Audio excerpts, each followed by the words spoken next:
atheism and tattoos are only superficially connected. I mean, you can't really draw huge connections. A whole lot of tattoos are religious. Most of them are lame pictures of people praying or Jesus getting killed or something silly like that.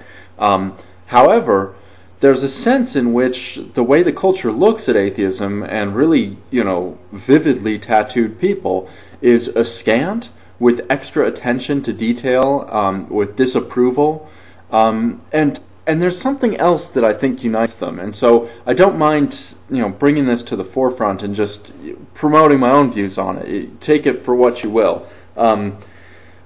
When you look at a tattooed person, you assume that they chose to get their tattoos. And of course, in a sense, they did, right? You look at an atheist, you assume that they chose their views. And in a sense, again, they kind of did. Both of them just, though, seem to be recognitions about a part of reality and a part of ourselves. And it's not a matter so much of choosing it as just coming to terms with your real nature. So what do I mean by that? First off, atheists happen to be inquisitive, skeptical types. They have looked at religion, and they looked at it in a specific way and investigated it in the way that forced it into an incredibly remote part of their lives, where they don't respect it, aren't going to adhere to it or obey it. Artists and people that get tattoos,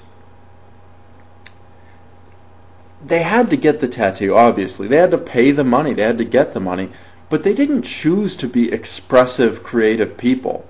That's just who they developed into. Does that make sense?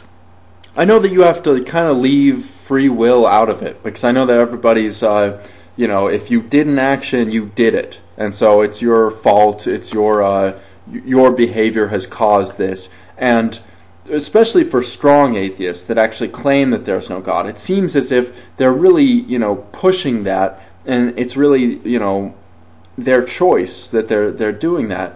But in some ways, it's kind of like the deck was stacked, and how are you going to avoid getting a tattoo if you are an artistic person in this day and age with this culture around you?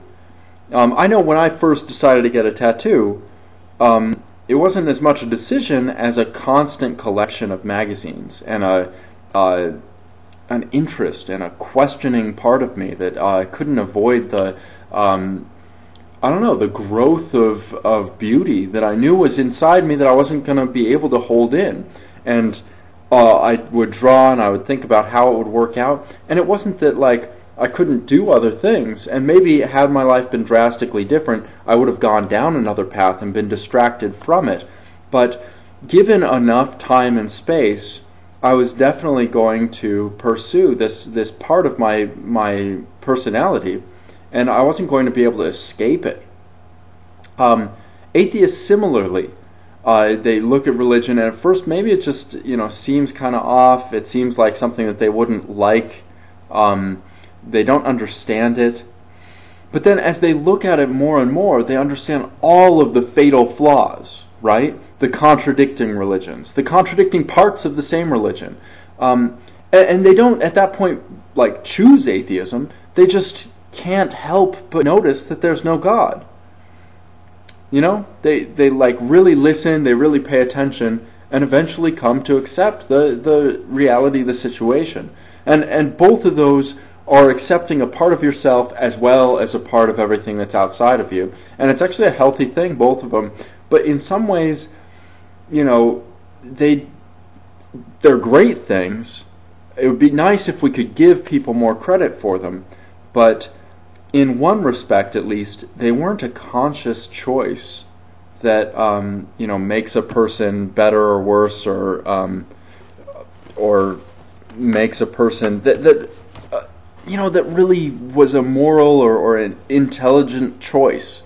It was more like that's the way the cards fell, and we can't adjust it now.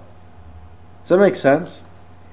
Similarly, I suppose any atheist could go through like a retraining camp where, like one of those camps trying to get people to not be gay, and any person with tattoos could get advanced surgical therapy where they laser it off.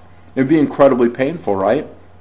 But they could do that. So in a sense, are they still choosing to have a tattoo, choosing to be an atheist? I don't think so. I think you have to give people just the credit that their nature had tattoos and atheism within it. And once it was expressed, it wasn't going to ever go back. And they still deserve every right that you have and every right that they have. And they deserve equal opportunity employment. They deserve equal treatment under the government. They deserve to be able to have their lives separate from invading forces. So it just seems like they deserve sovereignty, but it wasn't sovereignty that brought about their personality. I wonder if this is getting across to you well. Give me a shout out if you think this is important. I'm posting it on Tattoo tomorrow because atheists and tattoo people are richer for the comparison. Though I don't mean to be taking away your choices. I recognize that many people may have viewed these as conscious choices that they took with the eyes open and everything like that. I respect that. I just find in my own life there's no way that I wasn't going to develop this way. And even though this seems bizarre and a strange turn of events, it doesn't look like, looking back, there's any one or two different decisions I could have made to have avoided this outcome. This is just who I am. That's just who I am. And I hope you enjoy who you are. And let's just move forward. Let's move forward here. Later.